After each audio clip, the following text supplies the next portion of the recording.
Labis na natuwa ang mga fans ng Sex Bomb Girls na nanood ng Round 3 concert matapos ang biglaang paglabas ng modern girl group na BINI sa kalagitnaan ng Halukay Ube performance ng Sex Bomb. Ang surprise appearance ng BINI ay agad na nagpasabog ng hiyawan sa audience at naging isa sa pinakatampok na sandali ng gabi. Hindi naman lingid sa kaalaman ng marami na may ilang netizens na patuloy na ikinukumpara ang dalawang grupo dahil pareho silang all-female pop groups bagamat nagmula sa magkaibang henerasyon. Gayunpaman sa nasabing eksena, malinaw na ipinakita ng Sex Bomb Girls at BINI na walang kompetisyon sa pagitan nila. Sa halip, naging simbolo ang kanilang pagsasama sa entablado ng pagkakaisa, paggalang at suporta ng mga kababaihan sa isa't isa. Patunay na may puwang ang bawat henerasyon sa industriya ng musika. Panoorin ang video ng makasaysayang tagpong ito na ngayon ay viral na sa social media.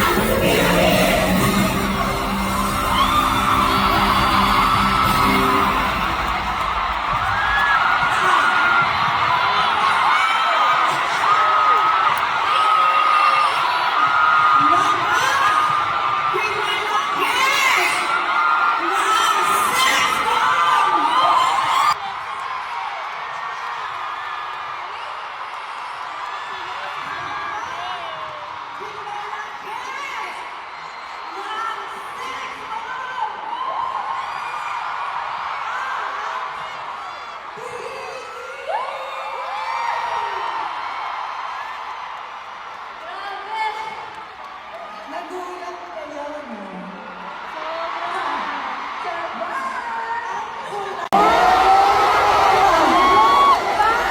Wait lang. Nasaan ang anak ko?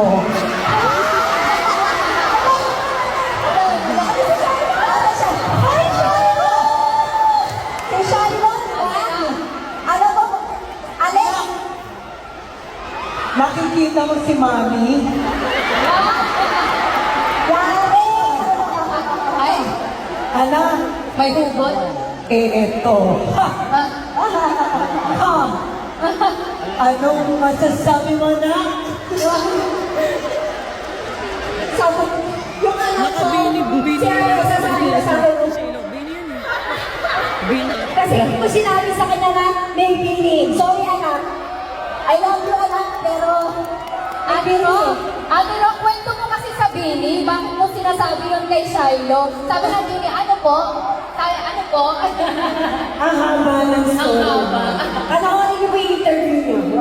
Ang sabi, to make long story short, ang sabi ng anak ko, you will never be Bini, Mom. Kaya nag-concert kami.